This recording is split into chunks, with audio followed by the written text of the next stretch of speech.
Today I'm looking at the Wacaco MiniPresso GR2. It is a hand-powered espresso device that holds 8 to 12 grams of coffee, 18 bars of pressure, and won the Red Dot Design Award of 2024. Let's take a look. It is a nice to hold little device. Little cup. Feels solid. Hand pump pops out like that. The top. Inside it holds a little drip tray, which it sits on. Inside there is a spoon, a small brush,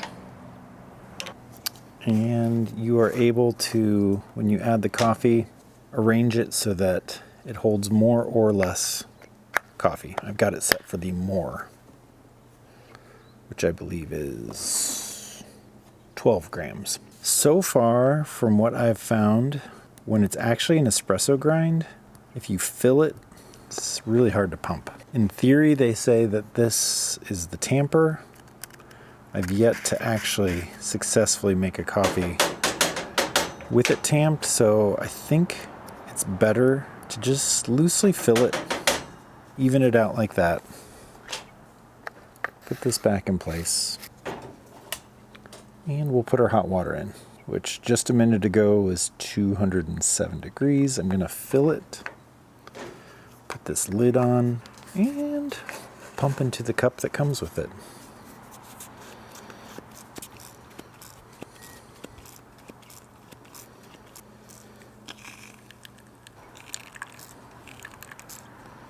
The few times I've done this where I've tried to do a finer grind and actually tamp it, I wasn't able to get the pump to work. So it definitely works better, a little bit coarser, and not quite full. Like right now I'm getting pretty good. I feel good about this coffee that's coming out.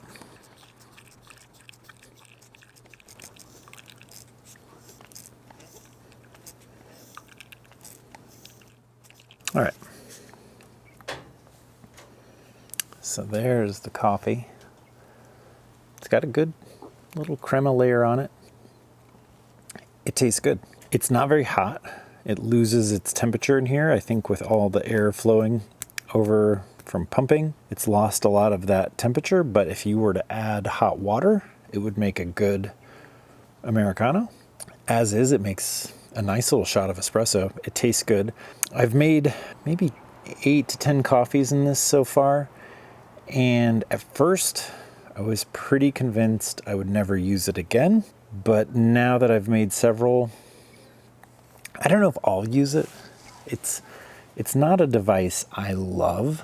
I do like the design. I admire someone who could design this and actually see it through to execution, manufacturing. That's impressive because that's not easy. And it is tightly done. It's solid. It feels like it'll hold up. I like the theory of it. I just don't like using it that much. I don't like the hand pump mechanism. Now that said, I like the coffee it produces. It's different than an AeroPress. I tend to think in the scenario I would use this, I would compare it to an AeroPress. I'd probably lean towards the AeroPress for use, but the more I've used it and now that I've gotten the grind dialed and figured out, I feel a little bit better about this. It just isn't the most fun to use, that hand pump. That said, for a quick coffee, and I always have room in my life for yet another way of making coffee, so maybe I'll use it. It's interesting. Makes good coffee. I put the Peru in it today. The Peru is a nice medium body coffee. It's very chocolatey. It does really well as espresso, and sure enough, it did great with this. The acidity is soft, I think in part, the temperature cooling down is good. And if you added hot water, it would make a nice Americano. I don't dislike it as much as I did the first few times. That said, I think it's a lot of effort and a little bit over-engineered for what you get out of it. I think I lean towards an AeroPress.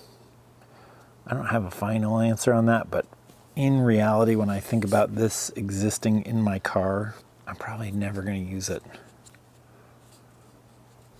And I feel bad saying that because, again, somebody did a really good job making it.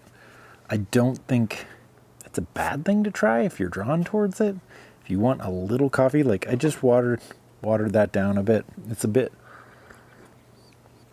It's not very strong. It's a weak Americano. You get a much stronger coffee from an AeroPress. I want to like this thing more than I do. I just don't think it's for me. Oh well. It's still kind of cute though.